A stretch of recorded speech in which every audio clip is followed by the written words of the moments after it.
Pegue Jicit memperingati kelahiran Nabi Agung Konghucu. Ajaran Nabi Agung Konghucu telah berakar di masyarakat Asia Timur seperti Tiongkok, Taiwan, Jepang, dan Korea. Hingga sekarang, prakteknya masih terlihat, seperti sikap hormat, berbakti, senang belajar, mendahulukan kepentingan umum, kerja keras, dan patuh terhadap aturan negara.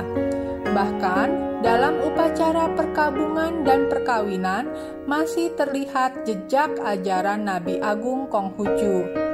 Siapakah Nabi Agung Konghucu yang memberikan pengaruh terhadap masyarakat Asia hingga hari ini?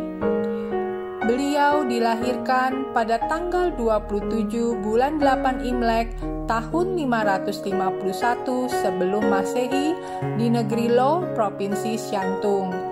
Ayahnya seorang perwira lanjut usia bernama Konghut atau lebih dikenal dengan nama Syok Liang Hut, dan ibunya Gan Tincai.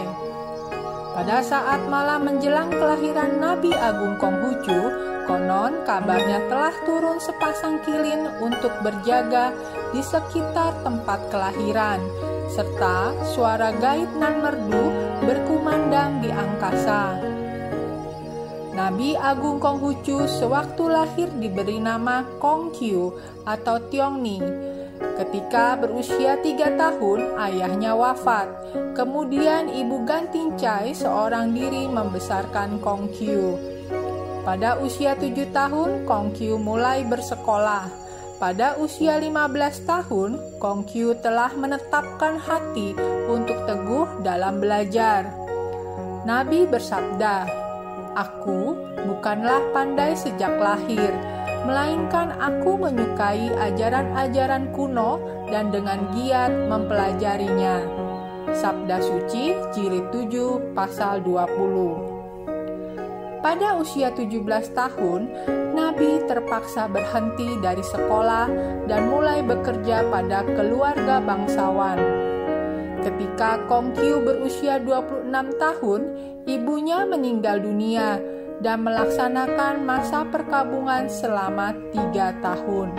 Pada usia 50 tahun, beliau diangkat menjadi hakim kepala di kota Chungtu, dan selanjutnya ia diangkat pula menjadi menteri kehakiman hingga perdana menteri.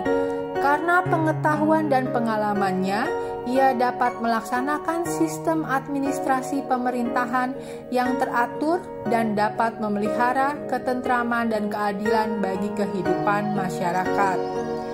Pada satu masa, Nabi Agung Konghucu bersama murid-muridnya yang setia mengajarkan kebajikan dari tempat satu ke tempat yang lain selama 13 tahun. Ketika berusia 68 tahun, Nabi kembali ke tanah kelahirannya dan kemudian wafat dalam usia 72 tahun di negeri Lo pada tanggal 18 bulan 2 Imlek tahun 479 sebelum Masehi. Nabi Agung Konghucu begitu banyak meninggalkan ajaran-ajaran kebajikan yang masih melekat dalam ingatan kita dan sering didengar dari orang tua atau guru kita di wihara. Suka belajar itu mendekatkan kita kepada kebijaksanaan. Belajar dan selalu dilatih, tidakkah itu menyenangkan?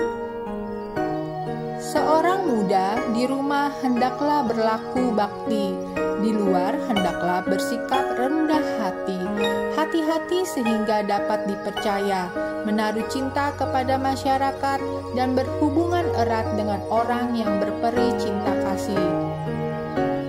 Jinakkan diri sendiri, dan jangan melakukan sesuatu kepada orang lain bila kamu tak menghendaki hal itu dilakukan terhadapmu. Hati-hatilah saat orang tua meninggal dunia, dan janganlah lupa memperingati sekalipun telah jauh. Dengan demikian rakyat akan kembali tebal kebajikannya. Kepada orang lain bersikap hormat dan selalu susila. Di 4 penjuru lautan, semuanya saudara.